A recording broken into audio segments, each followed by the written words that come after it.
एक बार की बात है। जापान में पहाड़ियों के बीच बसे एक गांव में हिरोशी नाम का एक आदमी रहता था, जो कि अपनी बुद्धिमत्ता, दयालुता और कड़ी मेहनत के लिए जाना जाता था। उसमें वह नेचुरल करिश्मा था जो लोगों को उसकी ओर आकर्षित करता था। पर एक बात की कमी उसे हमेशा खलती थी कि उसे वह सम्मान नहीं मिल रहा है जिसका वह हकदार है, और इसकी वजह थी उसकी 6 आदतों का एक समूह जो उसके विकास में बाधा डाल रहे थे और उसे उसकी क्षमता तक पहुंचने से रोक रहे थे। एक दिन वह एक पहाड़ की चोटी पर गया, जहां पर एक जैन मास्टर एक साधारण से मंदिर में रहा करते थे। वह जैन मास्टर उस पूरे क्षेत्र में अपनी बुद्धि और आत्मज्ञान के लिए प्रसिद्ध थे। जैन मास्टर ने जैसे ही हिरोशी को अपनी तरफ आते देखा, उन्होंने एक लंबी मुस्कान के साथ उसका स्वागत किया और उसे बड़े ही प्रेम से बैठने के लिए कहा। इसके बाद हिरोशी अपना दिल खोलकर अपने संघर्ष और मुश्किलों की कहानी जैन मास्टर को सुनाने लगा। इन्हीं संघर्षों को वह अपने जीवन की सबसे बड़ी समस्या मानता था। उसकी सारी समस्याओं का मुद्दा केवल एक था कि उसे सम्मानित महसूस नहीं होता था।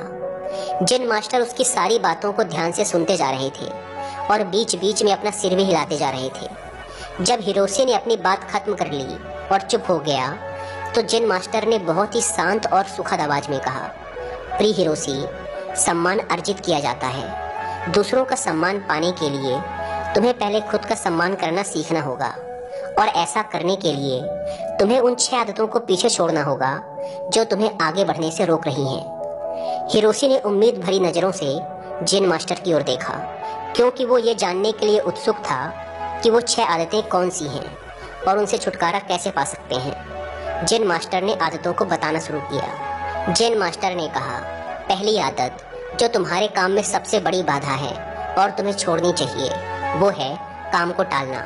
अपने काम में देरी करके तुम खुद को आगे बढ़ने और महानता हासिल करने के लिए उचित अवसर से दूर हो जाते हो। काम को टालने का अर्थ है अपनी सफलता को टालना। याद रखो, अगर तुम उस काम को टाल रहे हो तो कोई और उस काम को करके उस सफलता को छीन ले जाएगा और तुम्हारा सपना सिर्फ सपना बनकर ही रह जाएगा। इसीलिए अनुशासन अपनाओ और अपनी जिम्मेदारियों को पूरे मन से निभाओ। दूसरी आदत है लोगों को जज करने की आदत। हम किसी को बिना जाने, बिना अच्छे से परखे उसके बारे में एक विशेष राय बना लेते हैं, और अक्सर ये राय नकारात्मक ही होती है। राय बनाने का मतलब है कि फिर हम उस चीज या उस इंसान को वैसा नहीं देख पाएंगे जैसा वो असल में है, क्योंकि हमारी राय इसमें हमारी बाधा बन जाती है और हम उस इंसान, वस्तु या परिस्थिति के मूल स्वभाव को समझने में विफल रह जाते हैं।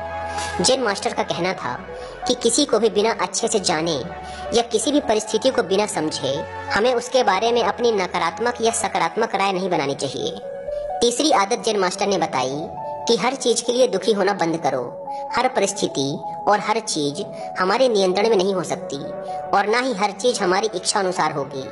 हमेशा कुछ न कुछ ऐसा होता ही रहेगा जो हमारी मर्जी के खिलाफ होगा। इसीलिए जो चीजें तुम्हारे नियंत्रण में नहीं हैं और जिनके लिए तुम कुछ भी नहीं कर सकते, उनके लिए दुखी होना बंद करो। चौथी आदत है जलन और ईर्ष्या को दूर करो, और तुम्हारे अंदर जो भी शिकायतें, जो भी असंतोष है, उसे भी हटाओ। बेवजह की ईर्ष्या और गुस्सा अपने मन में रखकर हम खुद को ही नुकसान पहुंचाते हैं। इसके कारण हमारे भीतर डर और शंका पैदा होती है, जिससे बुद्धि दूषित हो जाती है और भ्रम पैदा होने लगता है, और भ्रम की वजह से किसी भी काम में सफलता नहीं मिल पाती। इसीलिए जितना जल्दी हो सके खुद को इन नकारात्मक आदतों से दूर करो। 5वीं आदत जिसे तुम्हें छोड़ देना चाहिए, वो है दूसरों को दोष देने की आदत। किसी भी गलती का दोष दूसरों पर डाल देना ये बहुत ही गलत बात है। इससे समाज में हमारी बहुत ही खराब छवि बनती है और हमारा ध्यान गलतियों से सीखकर आगे बढ़ने की बजाय गलतियों को छिपाने और दूसरों को गलत साबित करने में लग जाता है। जब हमारे साथ कुछ अच्छा होता है तो हम उसका श्रेय लेना नहीं भूलते, तो अगर कुछ गलत होता है तो उसका दोष भी हमें खुद को ही देना चाहिए। दूसरों को दोष देना असफल लोगों की निशानी है। असफल लोगों में ये आदत होती है कि वे अपनी असफलता के लिए दूसरों को दोष देते हैं। कभी कभार ऐसा हो जाता है कि किसी और की गलती की वजह से हमारा काम बिगड़ जाता है, लेकिन जब कोई व्यक्ति अपनी असफलता के लिए बार बार किसी और को दोषी बना रहा है, तो समझ लेना कि इसमें किसी और की नहीं बल्कि खुद उस व्यक्ति की ही गलती है। अपनी गलती को मान लेने से हम छोटे या कमतर नहीं बन जाते, इसीलिए अपनी असफलता पर किसी और को दोषी बनाने से अच्छा है अपनी गलती को मानो और उससे सीखकर आगे बढ़ो। छठी और आखिरी गलती है दूसरों से अपनी तारीफ सुनने की आदत। हम दूसरों को दिखाने के लिए अक्सर कुछ न कुछ नया करते रहते हैं। हर चीज के लिए हम चाहते हैं कि लोग हमारी तारीफ करें, हमारे बारे में अच्छा बोलें और हम जो भी काम करें लोग उसकी प्रशंसा करें। अगर किसी बात के लिए हमारी आलोचना होती है तो हम बहुत दुखी हो जाते हैं और इस तरीके से हम लोगों के हाथों की कठपुतली बनकर रह जाते हैं। इसीलिए हमें दूसरों की तारीफ की कोई जरूरत नहीं है। और वैसे भी लोगों की तारीफें खोखली होती हैं, जो एक पल में हमें आसमान पर पहुंचा देती हैं तो दूसरे ही पल नीचे जमीन पर पटक देती हैं। इसीलिए हमें लोगों की तारीफ और बुराई से फर्क नहीं पड़ना चाहिए और जो हमें पसंद है और जो हमें सही लगता है वही करना चाहिए, बशर्ते वो नैतिकता पर खरा उतरता हो। हिरोशी ने जेन मास्टर से कहा, आपने 6 बुरी आदतों के बारे में तो बता दिया, लेकिन पुरानी आदतों को छोड़ना और नई आदतों को अपनाना बहुत मुश्किल होता है।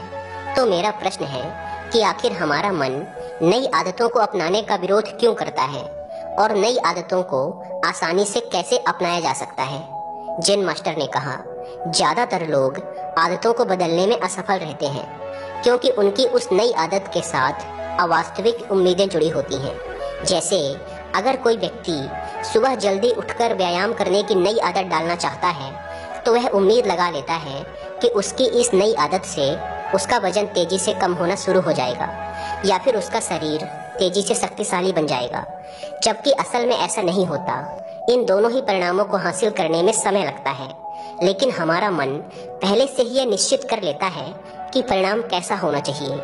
और जब हमारी उम्मीदों के अनुसार परिणाम नहीं मिलते तो हम निराश और उदास हो जाते हैं और अपनी पुरानी आदतों में वापस लौट जाते हैं।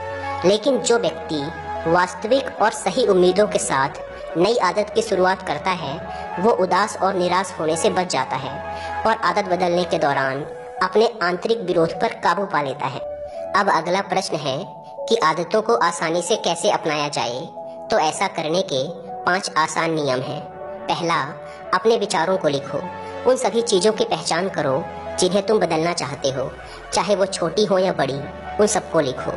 दूसरा नियम, छोटे कदम उठाओ। सबसे छोटी आदत से बदलाव करना शुरू करो।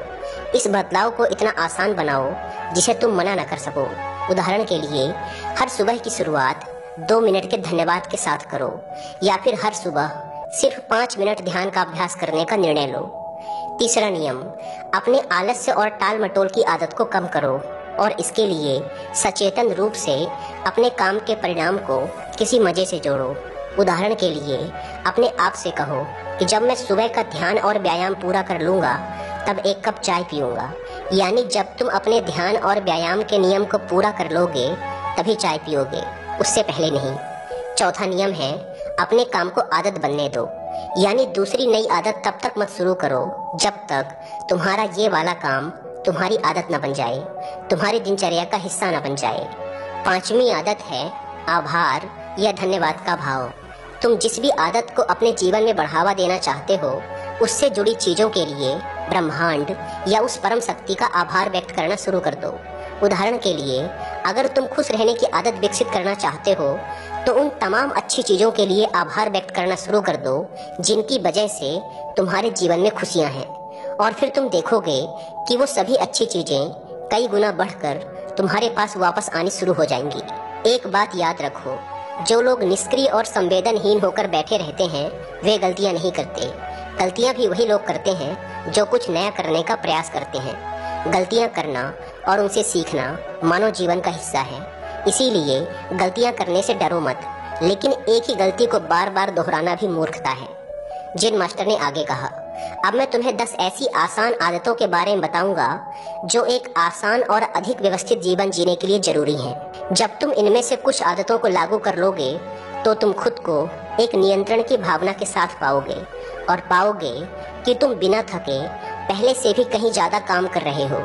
हालांकि तुम्हें इन सभी 10 आदतों को लागू करने की जरूरत नहीं है। इनमें से कुछ आदतें दूसरों की तुलना में ज्यादा लागू होंगी। ये तुम्हें तय करना है कि कौन सी आदत तुम्हारे लिए काम करेगी। पहली बात, आदतें इकट्ठी करो। तुम्हारे पास आने वाले किसी भी अच्छे विचार, काम या मौके को एक कागज पर लिखना शुरू करो। अपने साथ एक छोटी डायरी रखना शुरू करो।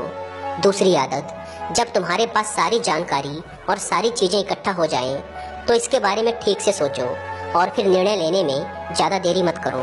तुरंत निर्णय लो और काम पर लग जाओ। तीसरी आदत, उन 3 शीर्ष कामों को लिखो जिन्हें तुम्हें हर दिन पूरा करना है और उन्हें हर हाल में पूरा करने का प्रयास करो। चौथी आदत, एक समय में सिर्फ एक काम पर ध्यान लगाने की आदत डालो। कभी भी एक ही समय पर एक से ज्यादा काम करने का प्रयास मत करो।